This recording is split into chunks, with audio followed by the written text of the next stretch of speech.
Hey guys, it's Nick here, and this is how I'm going to try doing my commentaries from now on, where I pre-record the gameplay footage for my capture card that I just got, and then I do a narration art. It's the first time I'm ever doing it, so yeah, tell me what you guys think. If you like the way I did it before better, or is this better? I personally think this would be better, but anyways. So, this game was, this is F-Zero, and it's a cult classic on the Super Nintendo. It was developed and published by Nintendo, though you probably knew that. It was released in Japan in November 21st, 1990, the United States in 1990, of August 13th, 1991, and then it was released again, the Player Choice Edition in 94, and then there are a few other releases too. And it was even released on the Virtual Console. Then again, why wouldn't it? It's a cult classic. Now, this game, what can you say about it? It kicks ass.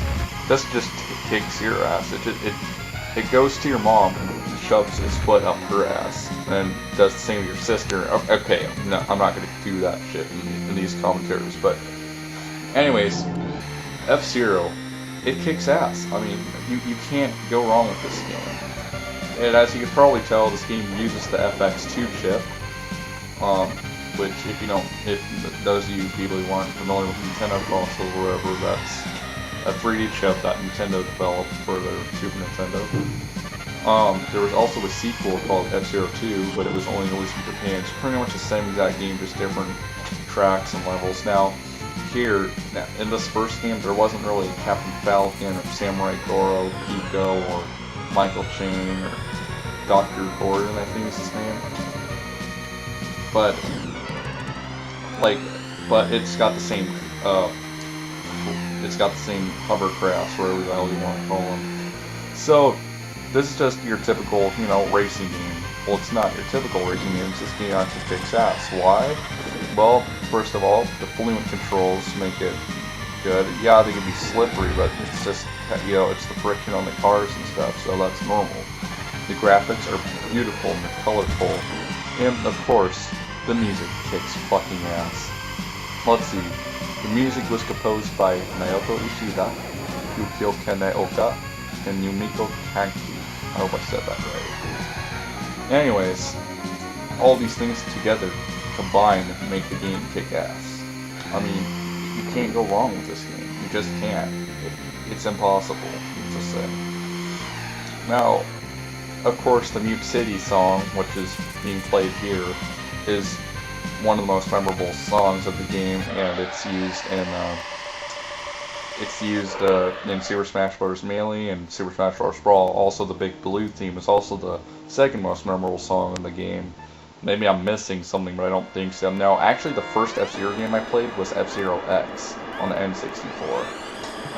Some people might not believe that, and they'll be like, how could you do that? How could you play F-Zero X first, not the original? Well, at the time, when I had a Super Nintendo at my grandma's house, we couldn't find a copy of this game, or no one decided to pick it up, whatever. We just had what was there. We had Super Mario Brothers, we had Zelda, and that was about it. And then eventually I picked up some of my own games on the way, or along the way.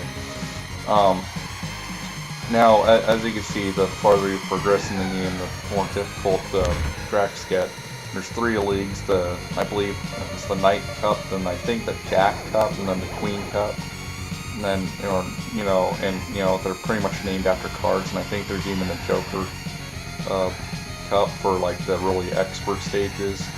And yeah, I think that's it, because in F-Zero X, that's what's in there. And in the Joker Cup and F-Zero X, there's a bunch of, or like it's not always, it's never the same track or no, maybe it's the X Cup and the F-Zero X where it's just randomly generated tracks. And that's another good thing. Now I can record N64 games, so I don't think I'm going to do that since all my memory card got erased. So don't expect them in the near future, but maybe I think I might do a few commentaries for N64 games. But I just, wow.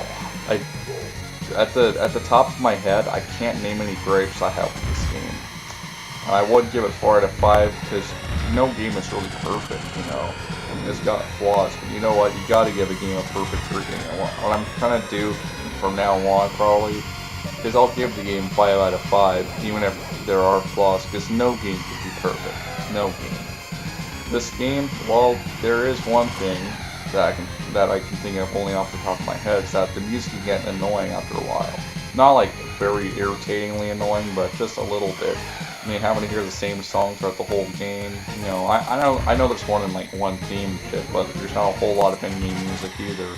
I mean, I think they could have, if they worked on some like different music for like each song, or I mean each track. You know, there would be no point, you know, or I mean there would be like a no bad thing about the soundtrack. But that's my only complaint, and I'm not saying at all, I repeat, I'm not saying at all the music's bad in this game. Like I said before, it kicks ass, and I'll go as far as say it probably deserves a place in the top 5 Super Nintendo soundtracks of all time. But, you know, it's like a problem in other games though too. Every other game has the same problem, like Legend of Zelda, Super Mario Bros., whatever. Is that, you know, music can get annoying after doing the same thing over and over again. But that's it. You know, other than that, there's nothing bad about this game.